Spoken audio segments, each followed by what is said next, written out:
and welcome to the Marley Bird YouTube channel, brought to you by Red Heart Yarns. In this video, we are going to work on part 4 of this 6-part series for the My First Sock with Marley Bird Knit Along. This is part of the 2018 Spring Knit Along for Red Heart Yarns, and in this knit along, you learn how to make this fantastic, rather simple sock.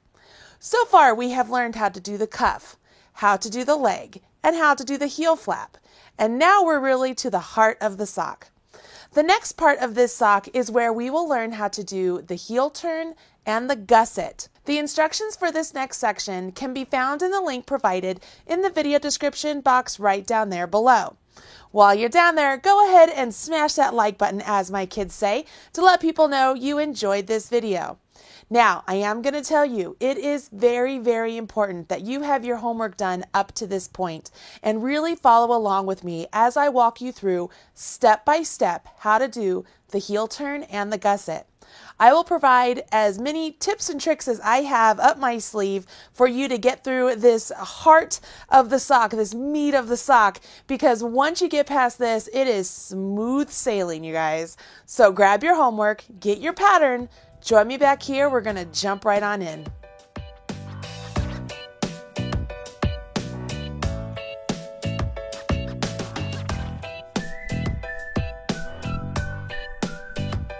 As I mentioned before, we are really at the heart of the sock. Once we complete this heel turn, the direction of our sock knitting is going to change. That way, our sock will fit nice and correctly on our foot. The heel turn is a tricky little piece of business because we're going to do some short rows. But don't worry, I will walk you through step by step how to do these short rows. But here's a couple words of wisdom from me to you. First, if you have never done this before, this is a good place to put a lifeline. Go ahead and add a lifeline to your heel flap. That way, if you happen to mess up with your heel turn, you have a place to rip back to without messing up all of the work you did in part 3. Okay, so go ahead and add a lifeline if you need to. Secondly, this part of the sock is one of those parts that you really want to make sure you do in one sitting. This isn't something that you can get started with and put down and maybe work on later on after dinner. You really want to work through this entire step with me on camera, okay? So go ahead, grab your homework, maybe a cup of coffee, maybe take a potty break real quick, but then sit down and really buckle in and let's work through this heel turn together. Don't worry, I'm here to hold your hand and you will get through it and you're going to be amazed and it's going to be like, oh my gosh, that was so great once you're finished, because it's going to look like just this little magical piece of a triangle on your sock. And I know you can do it, but I just want to make sure it's as easy as possible for you. And the best way to do that is for you to do it all in one sitting. Okay, so you got that? Make sure you add a lifeline if you've never done this before. And secondly, if you are ready to get started, make sure you do it all in one sitting. All right, let's jump in and do this heel turn. At this point, your homework looks a little something like this. And so here is my heel flap. I have 24 stitches on here, and I'm getting ready to follow the instructions for the heel turn. Once again, the link to the instructions can be found in the video description box below. After part 3, you finished after a right side row, so you're ready to begin a wrong side row because the heel flap begins on a wrong side row. Let's go ahead and jump in with the instructions as they're written. I'm working on the lady size sock, so I have a total of 24 stitches on my heel flap. And you'll see that I'm beginning on my wrong side row, and I start off with a purl 13. I'm no longer maintaining the 3-stitch garter stitch that we did on the heel flap. I am completely purling all 13 of these stitches.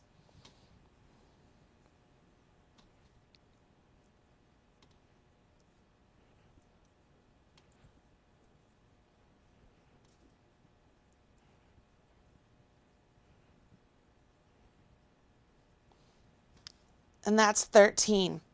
Now that I have purled 13, I want to go ahead and do a purl 2 together. So I'll take my needle and put it in between those put it into those next 2 stitches and purl those 2 stitches together. Now that I've done that decrease, I need to purl 1 past that decrease. Now, here's where the short rows begin. Are you ready? We will leave all of these stitches over here unworked, and we will go ahead and turn our work. Now we work row 2. Row 2 has us begin by slipping that first stitch as if to purl with my yarn and back. Then I knit 3 stitches. So 1, 2, 3, and now I have to do an SSK on my right side. So I do a slip, take my left hand needle, put it in the front leg of those 2 slip stitches, and knit them together. So that's my decrease on the right side, and I have 1 stitch past my decrease. Just like we did over here, we're going to leave all of these stitches unworked and turn our work. What we've done so far is set up our base, and now we're going to begin to work our short rows, increasing 1 stitch every time we turn our work. We'll have 1 more stitch that we're actually working into. Let me show you what I mean. I've turned my work. Let's go ahead and move on to row 3. Row 3 has us begin by slipping our first stitch as if to purl with our yarn in front. And then we are going to purl to within 1 stitch of the gap. Now, what is the gap, you might be asking? Well, let me get to it. As you're purling across, you will come to the point at which you did your turn, and that is the gap I'm speaking of. The purl 2 together we're getting ready to do will actually close this gap, okay? So let's go ahead and do our purl 2 together, and it closes that gap. Then you have to purl 1 stitch past that gap, and we're going to leave all of those unworked again, and we will turn our work. Now you slip 1 as if to purl with the yarn and back, and now we will knit across to 1 stitch with it before our gap. You'll know where the gap is. You'll feel it. See, it's right there. That's where we did our turn. So on this side, on our right side, when we do the SSK, that's going to close our gap. So we slip a stitch as if to knit, slip a stitch as if to knit, take our left hand needle, put it in the front leg of those 2 stitches, and knit them together. Now we'll knit 1 stitch past that decrease and turn. With our yarn in front, we will slip that first stitch and then purl across to within 1 stitch of the gap.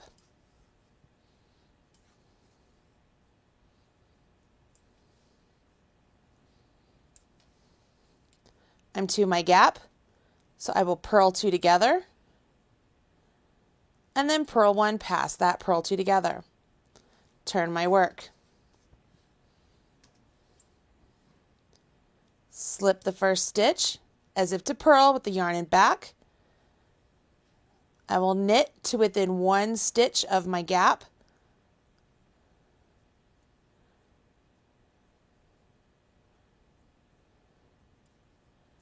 Here's my gap. I will close my gap with the SSK and then knit 1 and turn my work. I will continue to do this until I have no more gaps to close, okay? And as you're doing this, you're going to notice you're starting to get a nice triangle at the bottom of the heel flap. So this heel turn, we're creating a nice little triangle.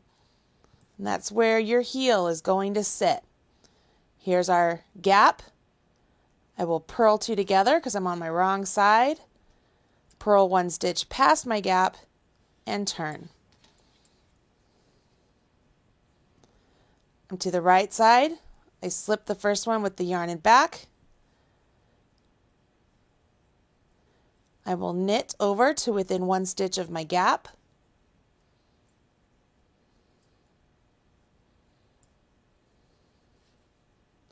Here's my gap.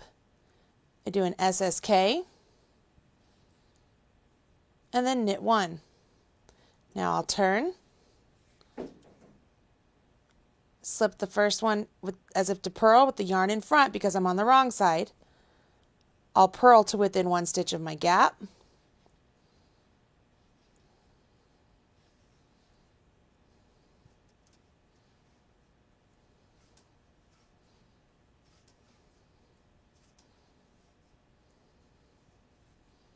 Here's my gap. I will purl 2 together purl one stitch. Haha, all of those stitches are worked. That's a very good sign. I will now turn my work, and I have one more gap to close, so I've got to go back. So I will slip this first one and then knit over to my gap.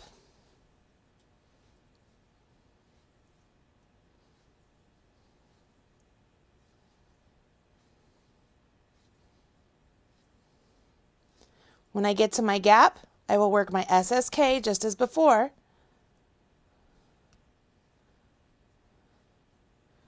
And then knit one. All of the stitches are worked. By this point, you should be able to see that you have a nice little triangle. Can you see that nice little triangle? And at this point, you should have 14 stitches if you're working on the ladies and 18 stitches if you're working on the man's. I've ended after a right side row, which is exactly where I want to be. See, I told you it was magical. Isn't like this just the cutest little thing? And you can hold your sock now at this point and be like, oh my gosh, look what you've created. And you can see where your sock is going to start getting worked in this direction, right? So as you set this down, you're really starting to see where this is starting to take shape, right? Well, the work's not done yet. We've done the heel turn, but now it's time for us to get back to working in the round. Okay, so this is the next step. We're going to do the gusset. Go ahead, go have a potty break, get some more tea, join me back here because this is another one of those steps you want to get started and make sure you work through without putting it down.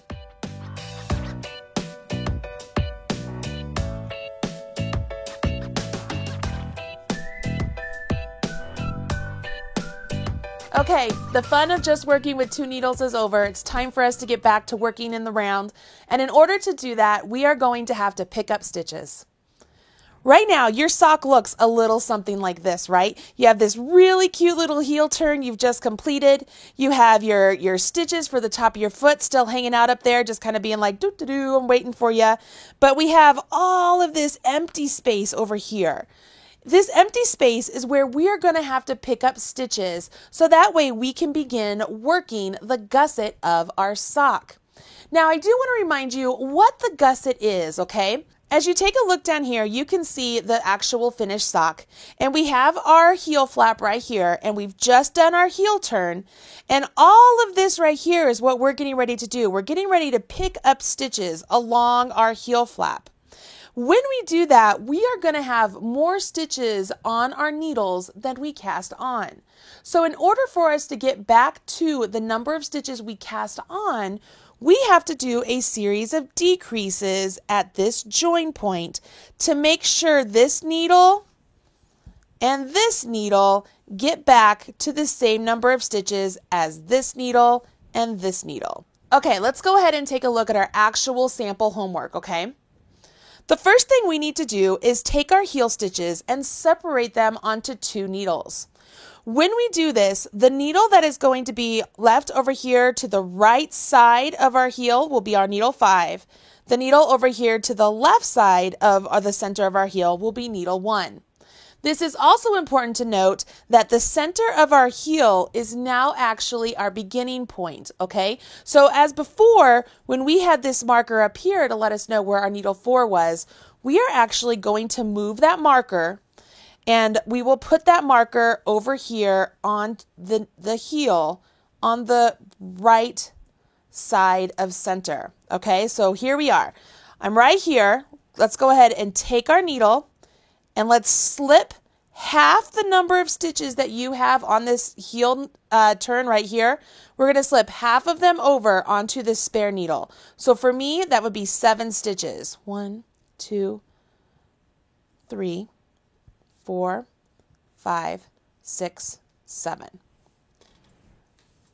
See what I mean about the marker is now over here? So this is the end of my round. Every time I see my marker over here, that will now be the new end of my round. Okay? Now, I have my 2 needles here like this, but remember, I have all of this spare space here, and this is where I want to pick up stitches. But before I jump in and do that, I want to make sure that I'm not going to get a hole at the top of my gusset. So here's a little trick that I learned from Charlene Church when I learned to make socks. What she does is up here at the top of the gusset, okay, up here at the top of the gusset, it's really convenient because I have color here. But right here where I have these two suede stitches, can you see those two suede stitches? I have a brown one right there and a brown one right there, and they're separated right here at the gusset. What I want to do is I'm going to take a marker, and looking at this stitch right here, if this is the right leg and that's the left leg, I'm going to put my marker through that left leg. And then looking at that stitch right there, if that's the left leg and that's the right leg, I want to also put this marker through that right leg. I'm going to button this up so you can see what I've done. I've put my marker through 2 stitches right there, okay, through the leg of 2 stitches. What will happen is when I get up to this point, I'm actually going to put those 2 legs of those 2 stitches on my needle, okay? I want to do the same thing over here at the top of the gusset on this side as well. I'll grab another marker, and I have my stitch right there and my stitch right here. I'm going to grab the left side of that stitch, and I will grab the right leg of that one. So it's the left side and the right side. If I pinch that together, you can see those 2 there, okay? So that's my prep, all right? So there we are. Let's see here. This is what we have. Make sure yours is just like this, okay? You've moved your marker up here so to let you know that this is the start of our round. You've separated your heel turn stitches onto 2 needles, and you have marked 2 stitches up here at the top of the gusset. Now it's time to pick up stitches. When you pick up and knit stitches, it's really not that difficult because we have done this really great garter stitch edge to our heel flap. So what we want to do is be consistent in where we pick up stitches. If we pick up stitches between each one of those ridges, we should be able to get 12 stitches because that's what we want if you're working on the ladies.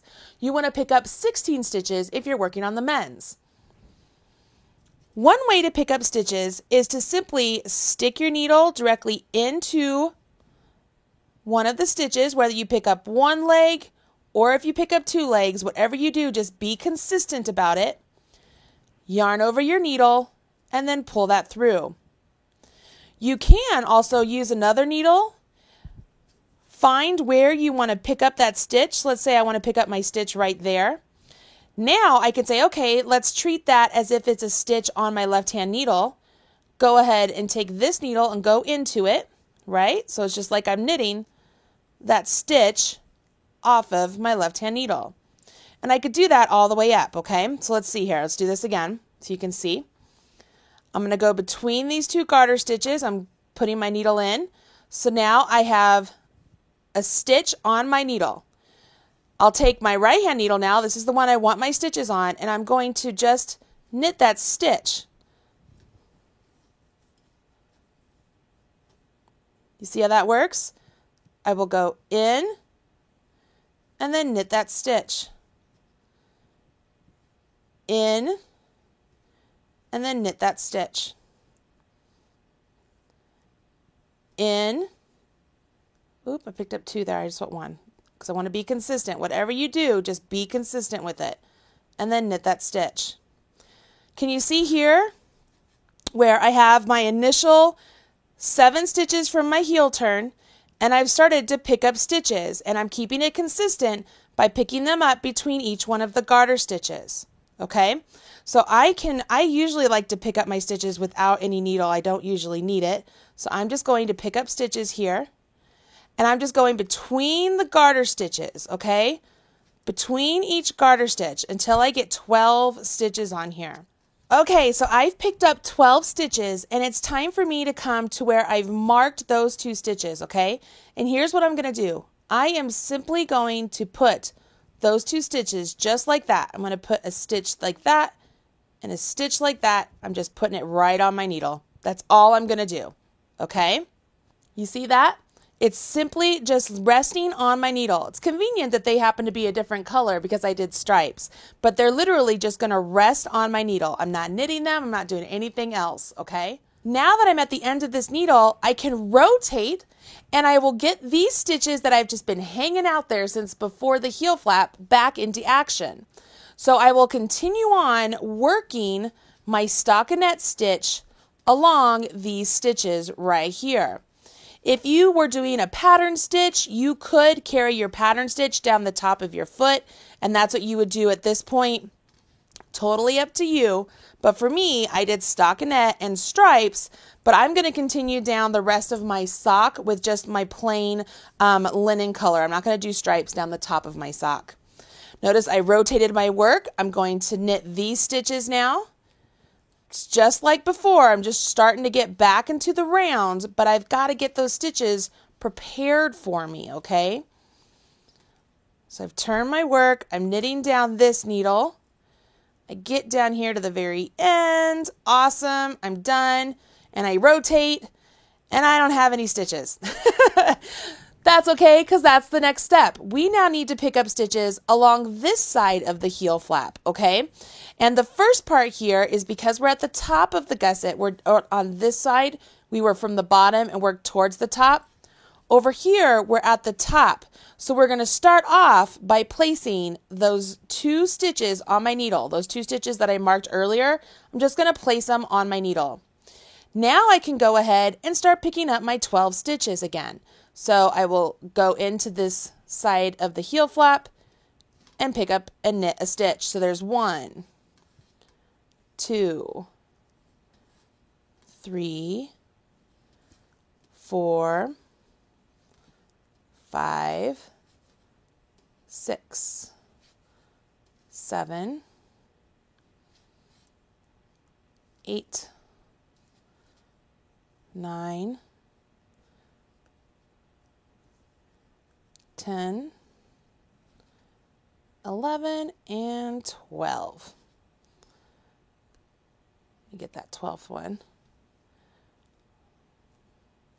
Once I get the 12, I'm down here where I meet up with my needle number 5, right? This is needle that I split my heel turn stitches on. So all I need to do is knit those stitches. I don't have to do anything else to them. I just have to knit them and get them all over here on this needle I just used to pick up those stitches. We can set this down and see what we have here. And look at that, we can see where we're starting to work in the round again. We have our marker right here letting us know this is our needle 4, so that is the end of our round every time we get over here and see our marker. We have stitches picked up along the side of our heel flap here. We have the 2 extra stitches up here, which we're going to deal with in the next section. We've worked across our stitches that were waiting for us the whole time. We have our 2 extra stitches over here also that we put on. We picked up our stitches along the heel flap on this side and worked the other half of our heel turn, and we're ready to work in the round. Congratulations, you have made it through the pick up round for the gusset. I knew you could do it, and I know that it's a little bit trying and a little bit of a challenge, but I promise you it will be worth it. Okay, you ready for this next step? There's only a couple things going on, and then you're going to be left to finish your homework. Whew, here we go.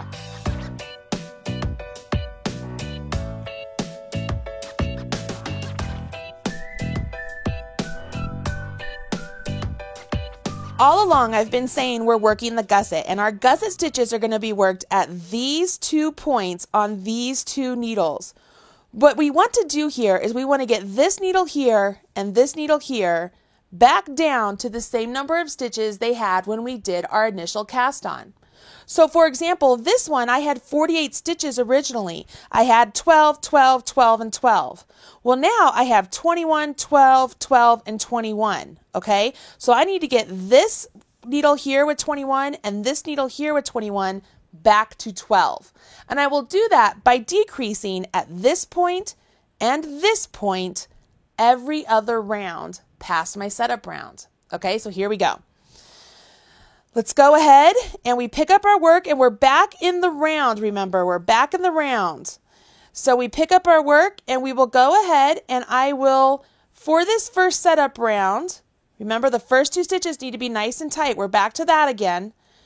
And we will knit all the way up to the last 2 stitches of this needle, which just so happen to be the 2 stitches that I put on at the top of the gusset. We're actually going to decrease those 2 stitches, and what that's going to do is hopefully eliminate any hole or gap you might have.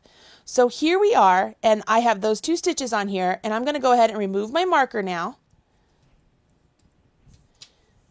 And I will do an SSK. So I'm going to slip this first stitch as if to knit, slip that second stitch as if to knit, and then knit those 2 stitches together with my SSK.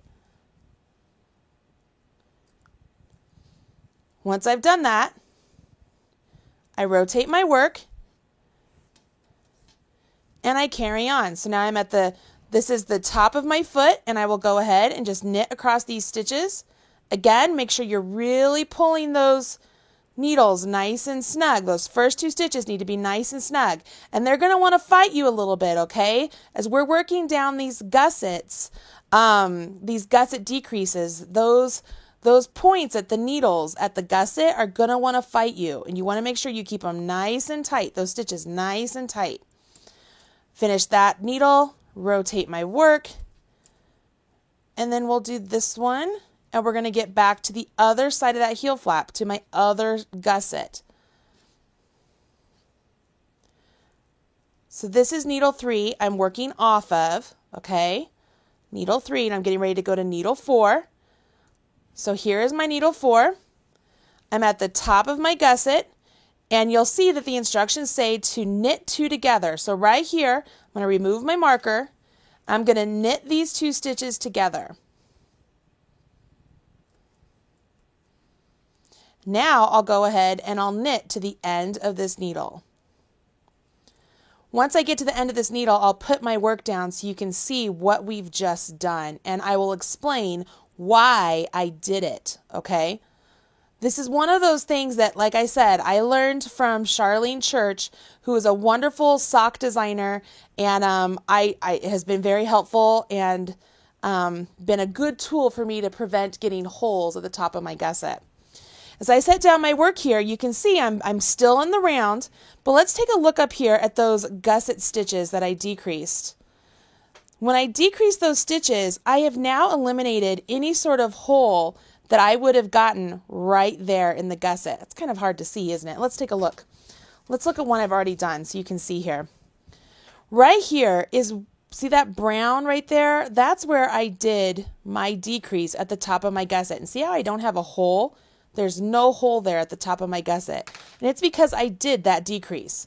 If I look at the other side as well, I don't have a hole at the top of my gusset because I did that decrease. So if you do that decrease there, that setup round with that decrease, eliminating those 2 stitches that we just put on our needle, that will help you hopefully prevent any sort of gap that you'll have at the top of the gusset. Now, that doesn't mean that that's going to prevent any sort of ladders. For that, you have to make sure you maintain that nice snug knitting that you will do on all of your knitting as you're working in the round, just like we did before. This next set is where we begin our repeat for these rounds. And this is where things get a little bit interesting, and I'm going to give you some of my advice, my tips and tricks of things that I like to do. What we're going to do now is we will work up these stitches to the last 3 stitches. We never want to work our decrease at the very last stitch of the needle. We always want to work it like 1 stitch in, okay? So that's why we work to the last 3. The traditional way of doing socks is when you get to these last 3 stitches, you would work a knit 2 together and then a knit 1. And then on the opposite side of the gusset, you would work a knit 1 SSK. An alternative way of doing it is to work to the last 3 stitches and work an SSK knit 1, and then on the opposite side do the knit 1, knit 2 together. So I'm really switching up the 2 decreases. It's totally your choice what you want to do.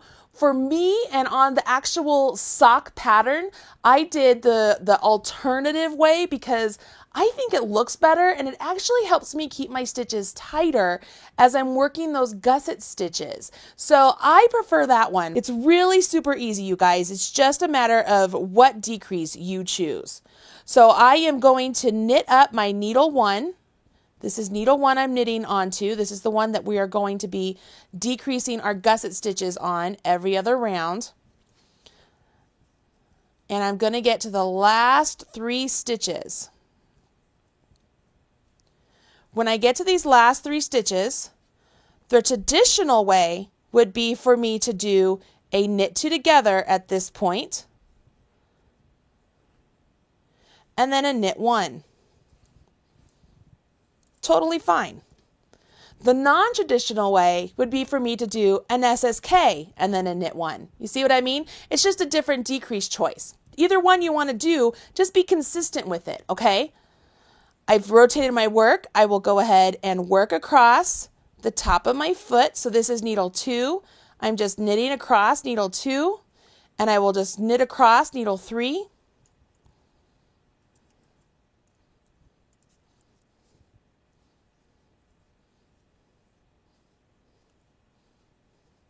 When I get to the end of needle 3 and I rotate, I will be to my needle 4, and this is where we have to do our gusset shaping again.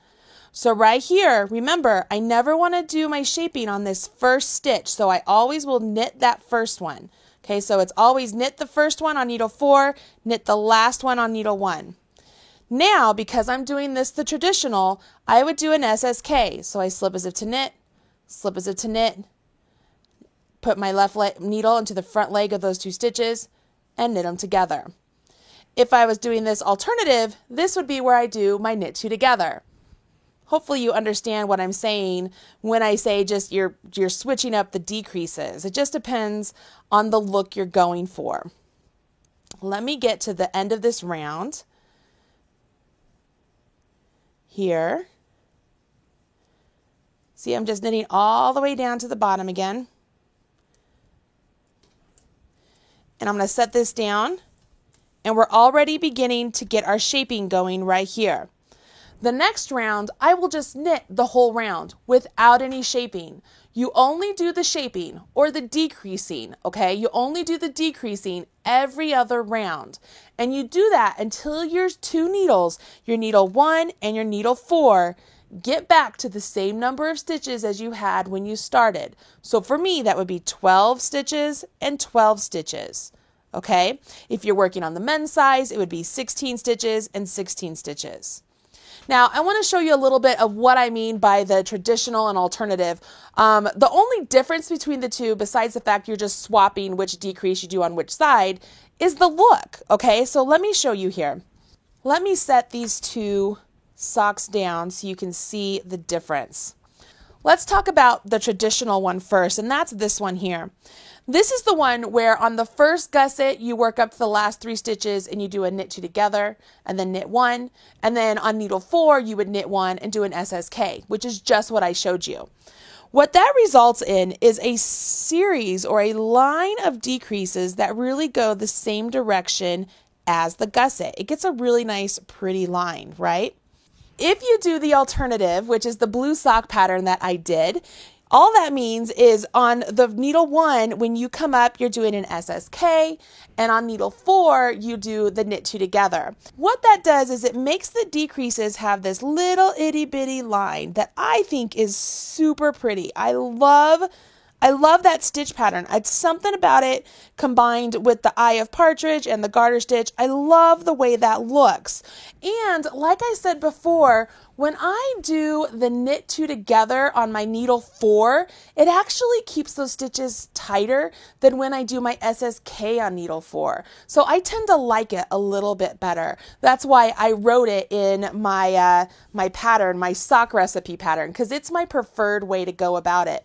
So why am I even bringing it up in this video? Well, you guys know, those of you who have done my knit-alongs before, I really try hard to show you many different ways to understand how a pattern works and to really give you the knowledge you need to make patterns in the future, maybe that I'm not helping you out with. Where now, if you come up to a sock pattern and it tells you to do the decreases a little bit differently, you know why. You have more knowledge in your head and understanding of why the gusset might be written that way, okay?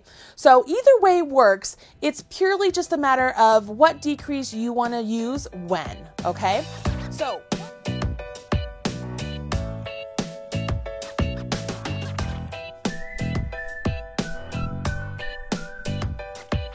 okay, let's talk about your homework. What I need you to do is get through all of your gusset decreases. That means I need you to decrease down every other round until you have the number of stitches that you cast on with.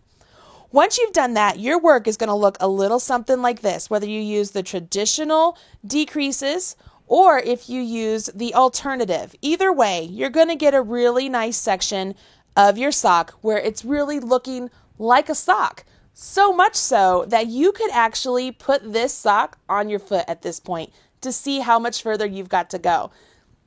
Once we get past this gusset decreases, we really are on the home stretch. This is going to take no time at all to finish. And you're just going to be super duper excited. Don't forget that if you're working on your second sock, that you get that one with the heel turn and the gusset done as well. So that way you're ready to jump in to part 5 next week. And we're gonna have a lot of fun, guys. It's going to go in no time. From this point on, it's just going to be like zooming through. You're not going to believe it. I'm so proud of you. Make sure if you work on your sock pattern and share it on social media, you use hashtag MarleyBird. I would love to be able to see your work in progress and smash your like button as well. I'm Marley Bird, proud spokesperson for Red Heart Yarns. Thanks.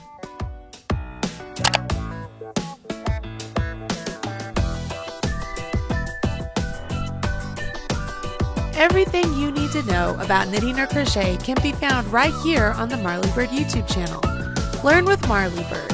Visit youtube.com/Marley Bird.